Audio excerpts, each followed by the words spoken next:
ডকোপ্লিস ডায়েরির একজন মামুনি তিনি ফেসবুকে এসে খুবই লম্বা চওড়া ব্যঙ্গাত্মক ভাষণ দেন।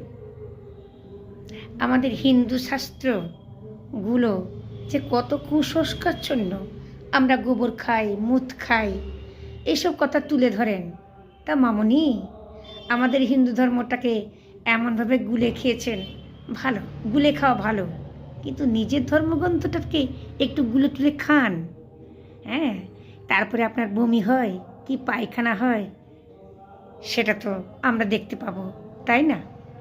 আপনি অনেক কথা বলেছেন, সেসব কথা বলতে গেলে আমার এই শর্টটা বড় হয়ে যায়। কিন্তু মামুনি তোমাকে একটা কথা বলতে চাই, আমরা না ওই যে আগের হিন্দু ধর্ম ওটা থেকে অনেকটা দূরে বেরিয়ে এসেছি। আমরা আধুনিকভাবে সেটাকে সজ্জিত করার চেষ্টা করেছি।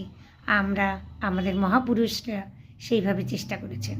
কিন্তু মামুনি এত লম্বা চওড়া কথা বলছো, তোমাদের ধর্মটাকে এখনো পর্যন্ত সেই অতীতেই তো ফেলে রেখে দিয়েছ।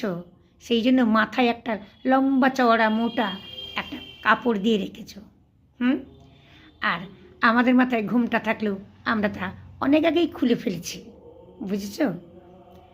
আমাদেরকে জোর করে কেউ ঘুমটা মাথায় দেওয়ার এখনও কেউ করেন না। যাই হোক, তুমি এত কথা বলছো, তুমি ভারতবর্ষের দিকে তাকাচ্ছ, তা তোমার মুসলিম রাষ্ট্রগুলোর দিকে তাকাও। ইরানে এই কদিন আগে মুসলিমদের মহিলাদের উপর এত অত্যাচার হলো শুধুমাত্র ওই মাথায় কাপড় না দেওয়ার জন্য, বোরখা না পরার জন্য। কই বাবু, তোমার পেট তখন গুড়গুড় করলো না? হাগা বমি কিছুই পেলো না?